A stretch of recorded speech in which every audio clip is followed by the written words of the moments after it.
Nature gathering its forces for still another unending assault on man. 1-800-EMBASSY for It sounds like it came right out of a zombie movie. Computers are living in the basements.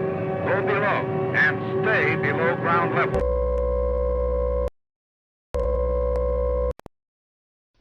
Tornado warning.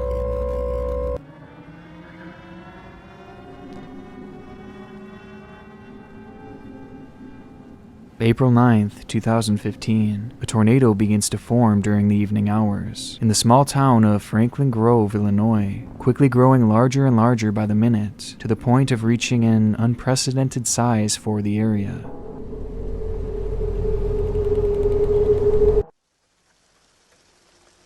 Miles away in the town of Fairdale, 67-year-old Geraldine Schultz spotted the vortex forming in the distance. Worried, she called her husband Clem into the kitchen, where the two would stand watching the tornado out their window.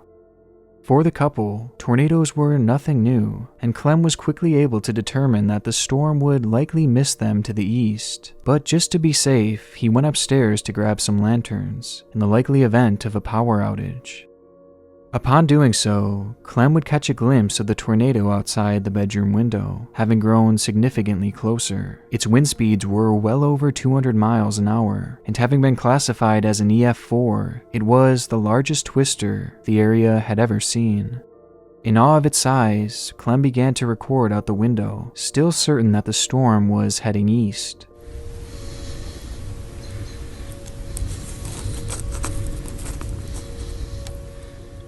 But unfortunately, he was wrong. And in reality, the powerful storm was heading directly towards him. By the time Clem would realize this, it was far too late. There was no time to run, and not a chance to hide. All he could do was stand there helplessly and watch.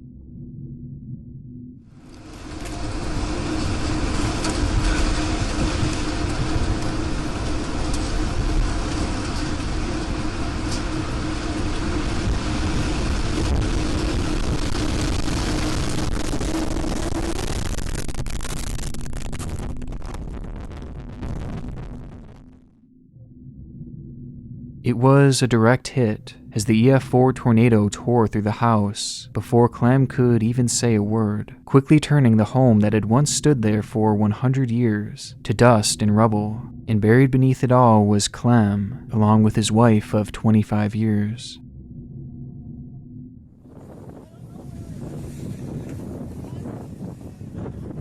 They got fire rescue on the way. Against all odds, Clem would somehow survive, pulling himself up from the field of debris. It was a storm that would go on to destroy numerous homes and take the lives of two people, one of whom was Clem's neighbor and good friend Jacqueline Closa, who lived in the house that Clem had filmed being destroyed just moments before it struck him, and the other being Geraldine, Clem's wife and best friend. Days following the disaster, a family member who had been searching the area for anything salvageable would stumble across Clem's phone, which miraculously was still working. And on it would be the now infamous video that showed the point of view of a man being struck head-on by a tornado, and somehow surviving. The imagery, the sounds, and the context make this clip one of the most shocking I have ever seen, as well as one of the darkest across all of YouTube. The tornado has passed. Capricious, swift, savage.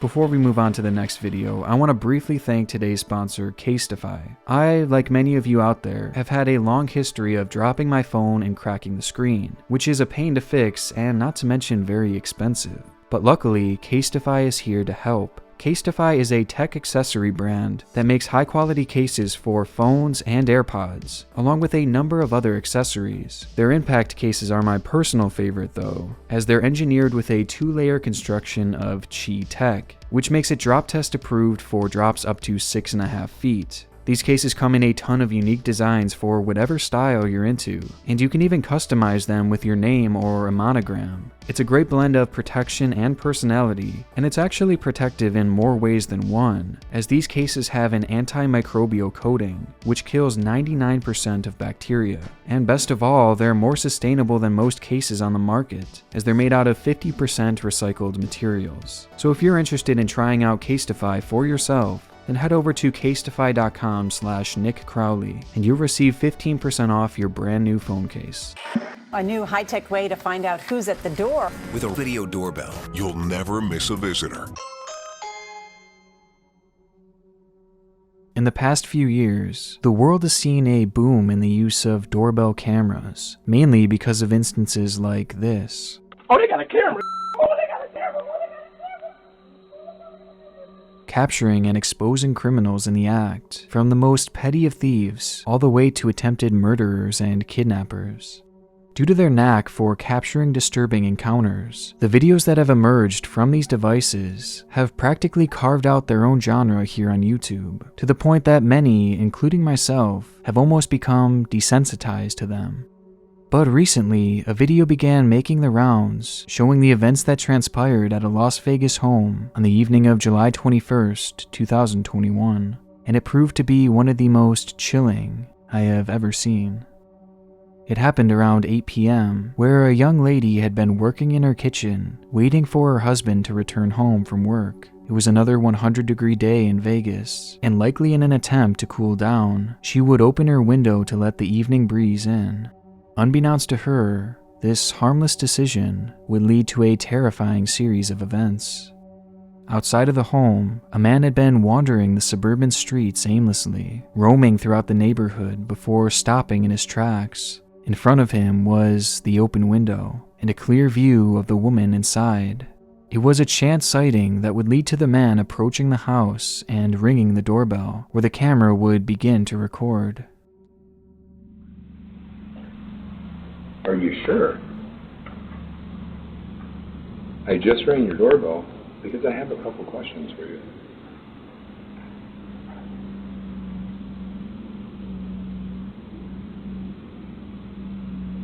Are you sure? I just rang your doorbell because I have a couple questions for you. Are you sure? What? Are you sure? I just rang your doorbell because I have a couple questions for you.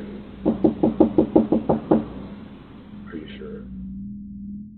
The man stands there ringing the doorbell and knocking at the door, repeating the same sentences over and over again, calmly stating that he just wants to ask a few questions. However, the woman inside had never met this man. In fact, she had never seen him before this moment. And to make it all stranger, she didn't respond to anything the man was saying, and was out of his line of view as he peeked through the door. So the phrases that he was saying were not in response to anyone, and instead, he was speaking to himself. Fearing for her safety, the woman inside didn't open the door or engage him at all, leading the man to take things a step further. Are you positive? I just have a couple questions for you. Are you sure? Are you positive? Are you sure? Are you absolutely certain? He begins trying to open the door, but thankfully it was locked, causing the strange man to start walking away, cursing under his breath. The footage is incredibly off-putting, and although the man seems to stay perfectly calm, there was something very aggressive and erratic about the way he was speaking, making one wonder what his true intentions were when he approached the house. As the man begins to walk away, the woman's husband, still at work, would chime in through the doorbell after noticing the situation begin to unfold, which in turn would lead to the man revealing why he was ringing the doorbell. Sure. So, who are you? What? Yeah? Are you sure? Who are you? Hey, I just had a couple questions. I just wanted to ask you about the TV show. Yeah, can you hear me? What I'm looking for is for the girl that's in the house to come out here because I'm going to rip her and kill her. Can you have her open the door? I'm going going to rape and kill the girl that's on the other side of this door when she lets me in. It was no secret what he had planned for that evening. He outright says it, even revealing that he had the weapons to make it happen. I want to rape her because I have a knife and a gun. Yeah, and I'm going to knock on her door again. If that woman had opened the door, or if that door had been unlocked, well, we know what would have happened. But thankfully, neither of those situations played out, and instead the man walked away muttering the same phrases over and over again. Yeah. What?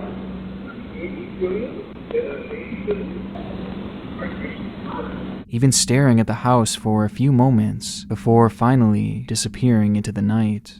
Police were called to the area moments later, but the man was nowhere to be found. As quickly as he had entered this couple's life, he was now gone, leaving them with the reality that at any moment, he could return. Scared for her life, the lady posted the clip online, where it would quickly go viral across YouTube, which honestly may have ended up saving a life. The following day, a viewer of the video would recognize the same man walking in another residential area, in one that was not too far away from the house where the encounter took place. And after the police were called, the man would be quickly arrested before he could play out his disturbing fantasy. When confronted and asked for his name, the man would simply state that he was the Holy Spirit, and said nothing more, though his real name was revealed to be Christopher Sums, a man who had passed charges of stealing, assaulting, and intimidating a witness, with his mugshot being nothing short of completely haunting. But what I found most surprising was the fact that he didn't always look like this. In fact, just a few years ago, he looked completely normal. And according to his LinkedIn, he had a fairly impressive work history and what seemed to be a good life, until for whatever reason, things spiraled in the wrong direction. As it stands, Christopher is being evaluated to see if he is mentally fit to stand trial, as many believe that he likely suffers from some kind of psychological condition, hence the repeating phrases and the strange behavior. Though his blatant and rapid change in appearance might also point to heavy drug use or even a combination of both.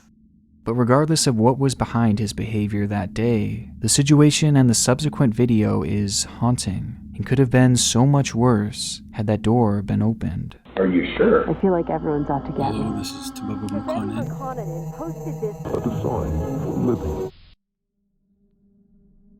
YouTube is a site that draws in people from all walks of life, each with their own unique motivation for starting up their channels. Some are in it for the money and the fame, while others are in it for the love of creating content. But sprinkled throughout the site are a select few who come here to feel heard and to get something off their chest. Something that for 27-year-old Tebebe Makonnen would be his primary motivation for posting his first and only video on March 17th, 2018. Tebebe had struggled his whole life with mental illness, suffering from both schizophrenia and bipolar disorder. These mental illnesses led to an event in 2013 where he would wander off from his home unprovoked. Outside, he began to walk for miles, essentially in a daze, before finding himself in what he described as a very dangerous part of town. Thankfully, Tebebe would be safely found before anything had happened to him, but this incident would prove to be life-changing, as it would lead to his hospitalization due to his unpredictable and dangerous behavior. This would also start a long spell of being given heavy medication to help with his schizophrenia and bipolar disorder. Over the course of the next 4 years, Tebebe would find himself in and out of the hospital and prescribed a variety of powerful antipsychotic drugs, something that would consume his life as he felt like he was no longer in control of his actions. And feeling trapped, he would turn to YouTube to share his story. Hello, this is Tebebe Makonnen. I'm talking and putting this video because I wanted to bring awareness to a situation that I'm dealing with that's very painful. I was hospitalized June 25th, 2013. I went there to supposedly get an IV. I ended up being forced to take medication. And it was pure hell. They gave me Haldol, Risperidol, and they were forcing antipsychotics down my throat. It was absolute torture and hell. In the 10-minute video, Tebebe made it clear that he was not consenting to this medical treatment, and he explained how the medication he was forced to take made him feel like a zombie, even saying that it had gotten so bad that he had thoughts of taking his own life. It was bad. It was really bad, and I had suicidal ideation. Throughout the clip, Tebebe comes across as intelligent and well-spoken, but traces of his illness shine through periodically. For instance, he explains how immediately after being released from the hospital on multiple occasions, he would wander away from his home, even attempting to be homeless for a while admitting that he didn't know why this was an issue, or why it would always lead to him going back to the hospital. I got off, and I think I had another episode as they like to say, where I said I wanted to be homeless. That's it. All I said was I wanted to be homeless. So, and I proceeded to be homeless. And next thing I know, the cops came and they arrested me and they took me back to the hospital. Then after that, I left and I tried to be homeless again, and I was hospitalized again. But things would be further escalated as Tebebe casually explains how he has violent outbursts, even resorting to punching multiple people who were trying to give him medication, as well as starving himself in retaliation. So I started getting violent, and I started punching people, and I started attacking people in the hospital, and they had to tie me down. I began to lash out like, I'm going to protest this. I'm going to starve myself as a way of hopefully stopping this ridiculous forced treatment for absolutely nothing. And by the end of the video, Tebebe flat out explains that he does not have any sort of mental illness, or have any symptoms for that matter, calling what was happening to him an injustice. I guess I'm just trying to let you guys know the injustice that goes on. It's a truly depressing situation, as on one hand he is being forced to take medication that essentially makes him feel dead inside, while on the other hand it seems very apparent that treatment is necessary to not only keep others around him, but himself safe, as he doesn't seem fully aware of how serious some of his actions are. Tebebe concluded the video by asking those watching what they thought of his situation, and though it didn't garner many views, a select few would stumble upon it and agree with his stance that the treatment he was receiving was unlawful, with many insinuating that he should continue to protest and not take his medication. These comments are unfortunately no longer available, as just a few weeks ago the video was removed, but they had been reflected across multiple sites as people called out the commenters for essentially trying to convince someone to go off his medication cold turkey, and doing so without knowing the true extent of his medical history, which obviously is irresponsible and potentially very dangerous. But unfortunately, these conflicting viewpoints came years later, and in that time surrounding the video's release, Tebebe had likely found the verification he was looking for. He was going to keep protesting his medication. This video would be the first and last that we would ever hear from Tebebe, but it wouldn't be the last we'd hear of him. Just 2 months following the video, Tebebe would make the local news after having an encounter at the hospital. There, a therapist entered his room to talk with him, when suddenly Tebebe snapped, grabbing her and refusing to let go, while performing lewd gestures toward her and eventually pinning her on the ground, refusing to let her go. The situation led to Tebebe being arrested for sexual battery, but no jail time was ever given, as instead, a plea deal was reached where Tebebe agreed to stay in the hospital, and most importantly, he agreed to go back on his medication and take it as prescribed. It's this note that hints at the idea that he had likely gone off his medication before this incident, something that would have directly led to his violent outburst. And given the event's proximity to the video that he had just posted, and the comments supporting his desire to stop taking his medication, it's not hard to theorize that Tebebe may have cut off his meds due to the advice of his comment section, or at the very least was further convinced that it was the right thing to do. Regardless, it seemed clear that the inconsistencies with his medication had caused him to lose control, and this wouldn't be the last time. In the summer of 2019, Tebebe was staying at an Embassy Suites hotel with his mother Zalem Abje, who had been caring for him around the clock. He had been moved there from the hospital as part of his treatment plan, as it kept him close by and easy to monitor regularly, but it also made him free of being cooped up in a hospital room, which clearly he didn't enjoy. The change of scenery was likely supposed to calm Tebebe and his growing anger issues, but unfortunately, his violent outbursts did not stop there. On August 20th at 1:30 a.m., Tebebe would get into an altercation with his mother in their hotel room. It's not clear what had started the arguments, but things would quickly turn physical, as Tebebe started to shove his mother, pushing her so hard that it would knock her out of the room, and then onto their balcony. Their room was on one of the top floors of the hotel, and it overlooked the lobby down below, and in one more violent outburst, Tebebe would give one final push, this time knocking her all the way over the railing, causing her to plummet to the ground below. She did not survive the impact. Tebebe Makonnen was arrested at the scene and held at a holding center where he remains to this day awaiting his trial, though his crime is clear and it's likely he will spend the rest of his life either behind bars or in some kind of institution. The events that happened on that fateful morning are still somewhat unknown to this day, though we do know the events that led up to it, and the years of hurt and anger that Tebebe had built up, as well as his inconsistent and dangerous use of antipsychotics, which, unsurprisingly, it appears that he had again attempted to take himself off of his meds in the time surrounding his murderous fit, with this being used as the likely reason for his behavior that day, something that was telegraphed in one single video, which, looking back, almost foreshadows the tragic events that were soon to come, events that may have been further spurred on by the viewers watching him. The true miracle happened right out of a zombie movie. Our next video takes us across the world to the Philippines in mid-July 2014.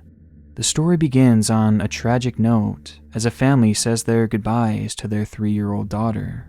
In the days prior, the young girl had developed a severe fever, and without access to an up-to-date medical facility, she would pass away in the morning hours on July 12th. With no pulse and no heartbeat, the little girl was pronounced dead and taken home to prepare for the funeral, which would be held the next day. It was obviously a somber event, as the girl was placed in her casket and the lid was shut. Family members and loved ones gathered around to celebrate the short life of a child who deserved so much more, and watch as she was placed into the ground, which would be her final resting place.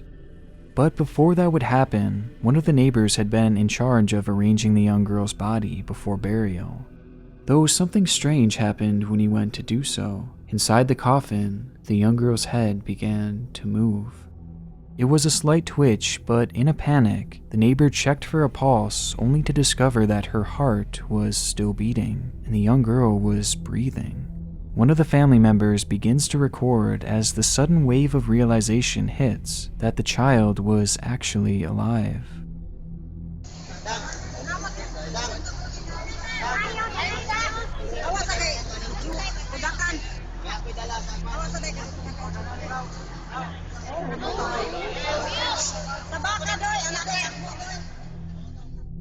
It's the ultimate case of what if. Had that person not opened the casket to reposition the body, then that little girl would have been buried alive, and no one would have ever known. It's a clip that I'm sure many of you have seen by now, as the original video itself has garnered over 1 million views, and topping that, a news station that covered the story currently sits with 25 million views. It's one of the more viral horror stories that I've ever seen on YouTube, as seemingly everyone knows about this infamous video, and rightfully so. I mean, it's one of the craziest stories I have ever seen, both on YouTube or in the news. But the only problem is, this viral video didn't tell the whole story. The story itself does in fact appear to be true, having been confirmed by Philippine officials who admitted that a mistake had been made in that particular hospital, which led to the mix-up and almost to the mistaken burial.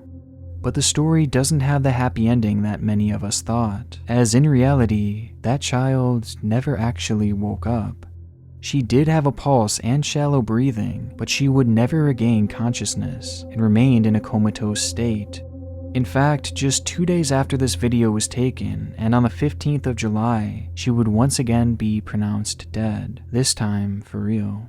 But looking back on the viral video viewed by millions, the anchors say that she was fine, calling it a miracle.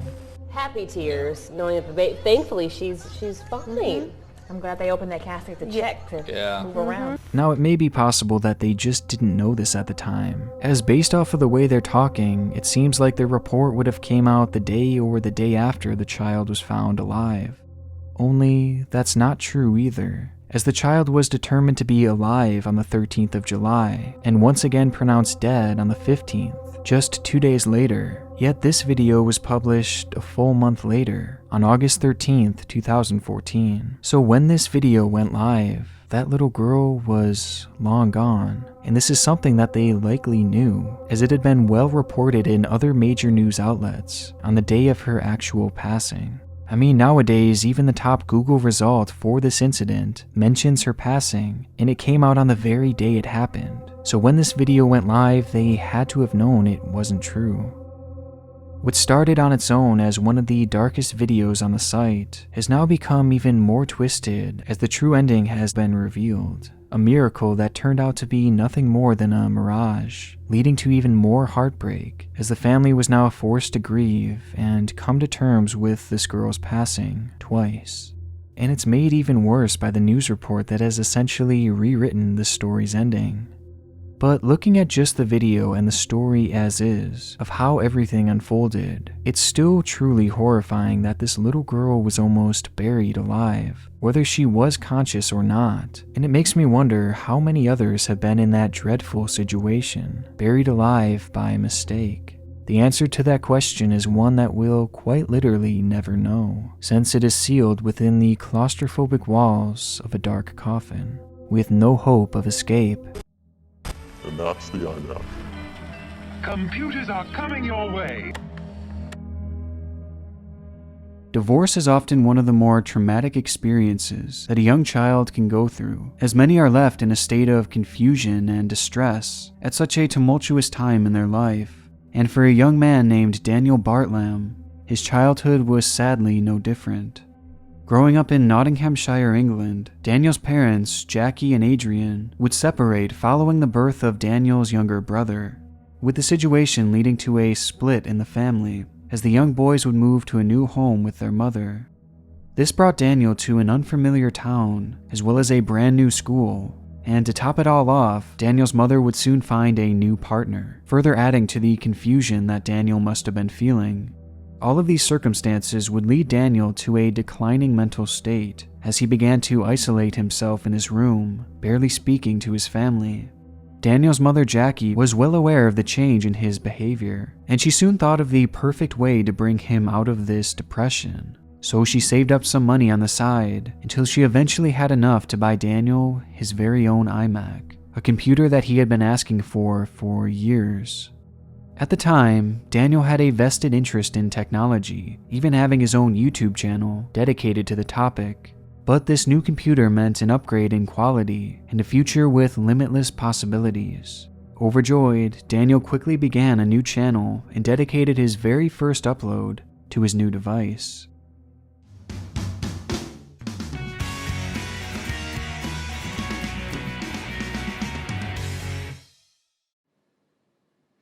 Hello YouTube, this is Daniel AB1702 here, and it's finally happened. I now have an iMac, and I can now make bigger and better videos. The video is clearly nothing too special, as the quality is about what you would expect from a kid his age who was just starting out. And the following videos were much the same, with these uploads simply being compilations from a show he liked. It all may not have seemed like much, but this computer, along with this new channel, seemed to be the spark that he so badly needed, a new passion and a new outlook on life. But strangely, after just a few uploads, the account would go silent. This is something that happens all the time on YouTube, where a creator starts posting with high aspirations, before abandoning their work, and it's typically due to a lack of success or just the overall busyness of life. But in Daniel's case, his reason for leaving was far darker, as right around the time of his last upload, he would experience the ultimate tragedy. On the morning of April 25th, 2011, neighbors of Daniel had reported hearing a commotion coming from his home. That commotion would soon turn to chaos, as the house suddenly erupted into flames, with smoke billowing out all sides. Through the commotion, Daniel would emerge from the home with his little brother and dog in hand, but his mother was nowhere to be found. Police and fire units arrived at the scene quickly, but were already too late, as inside the home they would find the badly burned and disfigured body of Jackie. And surprisingly, they'd soon notice that it wasn't the fire that had done her in, but rather she had been brutally murdered with what appeared to be a hammer.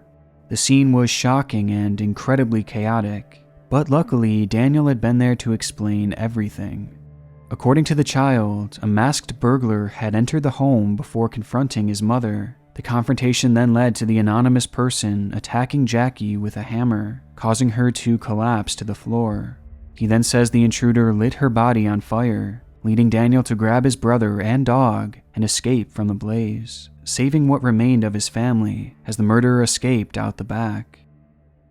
Daniel's story stood out for several reasons, mainly because it showed Daniel was a hero for saving his brother and dog, and it showed just how traumatic that morning must have been for him, as in the matter of one day, Daniel had lost his home and his mother in probably the most devastating way imaginable. But his story also stood out for one other reason, with that reason being in regards to the killer. As police began their investigation, they searched and searched for any clues left behind from this supposed masked intruder, but they found nothing. No fingerprints, no footprints, no anything. And looking for any semblance of a lead, they started to search through Daniel's room, where through the charred remains, they miraculously found his computer in perfect working order. Authorities would search the child's device when they stumbled upon something rather bizarre. It was a story that Daniel had typed months before in a Word document that was set as the scene of a soap opera that he had been writing. The story read, Daniel Bartlam, 1997 to 2047, the longest-serving male character to be on the show. The only place he couldn't get away with his deeds was with his mother, Jackie. So one evening, he made it look as though it was a break-in, and murdered his mother with a hammer, and then set her and the family home alight, but helped his brother out to safety, and got his neighbors to contact the police. The story ends with Daniel lying to the police and getting away with murder. It was a shocking revelation, as his mother had been killed with a hammer and set on fire through what Daniel had described as a break-in, just as his story was written. And to make it all stranger, further investigation would reveal that in the days prior to Jackie's death, Daniel had attempted to delete the document, though he had failed to fully remove it. And the findings went deeper, as countless screenshots and clips of a character from a show called Coronation Street were found on the hard drive, with it appearing as though Daniel had an obsession with this character, which proved to be rather interesting, as the character, John Stape, was a villain who had murdered another character with a claw hammer, the same weapon used on his mother. Investigators would keep digging until they eventually found the nail in the coffin, as it was revealed that in the days prior to the attack, Daniel had searched how to get away with murder. With the slew of information and the lack of evidence that a break-in had ever occurred, Daniel's story quickly fell apart, until he eventually admitted the gruesome truth that he had been the one who had taken his mother's life. On the 24th of April, Daniel would spend the night in his room rewatching one of his favorite Saw movies. He then emerged from the room carrying a claw hammer and approached his sleeping mother. He proceeded to strike her 7 times in the face before eventually setting her body on fire and escaping the home with his brother and dog, acting as the hero who had quote-unquote saved the day, when in reality it was all his doing. And the entire series of events had been plotted out on the very computer that his mother gave him, the same computer that he had so excitedly made this video on just months before the attack. To this day, we don't really know why Daniel chose to attack his mother, as any reason he's given has been fairly easily disproven, with many chalking it up to his tumultuous childhood, though we have learned more information about his early years, with many of these stories proving to be incredibly disturbing, and hinting at the idea that Daniel was mentally unwell. For instance, it was said that he had an obsession with gruesome movies and games that seemed to inspire his own violent thoughts, as he began watching these graphic films at the age of 8. He took these films as inspiration to start writing his own stories, which almost always ended in death and murder, and the details of which were said to be incredibly intense. And in a much darker example, about 6 weeks before the murder, during a normal day at school, Daniel began desperately yanking at his tie, insisting that it was trying to strangle him. When further asked about this, he then revealed that he was hearing voices, and those voices were telling him to hurt people. But surprisingly, after being given a psychiatric evaluation, the counselor told his mother that there was nothing wrong with Daniel. But to be on the safe side, they did offer counseling that Jackie would quickly deny, a decision that, for her, may have ultimately proven fatal. Whatever made Daniel snap that day, it was seemingly a long time coming. And despite his young age, he would be sentenced to life in prison, with a chance for parole coming in the distant future. But the truly tragic note here is about his mother, Jackie, as she bought her son that iMac that he so clearly loved, and she did so in the hopes that it would bring some much-needed happiness during such a tough time in his life. How could she have known that in reality, Daniel would turn around and use that very computer to plan and eventually carry out her very own murder? I want to give a huge thank you to my gold tier and god tier patrons: Allie Farmer, Barry Winstanley, Bazoo42, Biznacker, Brandon Flores, Karen S., Donovan Aaron, Emily Gray, Game Gamer, Jay Money, Just Dally, Catherine Ross, Lacey, Mark PH, Nathan Backus, Non-Luke Music, Quinn Kiwi, Robert Rubito, Sam Lutfi, Skelly, Sub to Micro O, The Deck of Cards, Unblended Korchnoi, Zinsu Sensei, Lori Tiaba, and Trucky Doggo.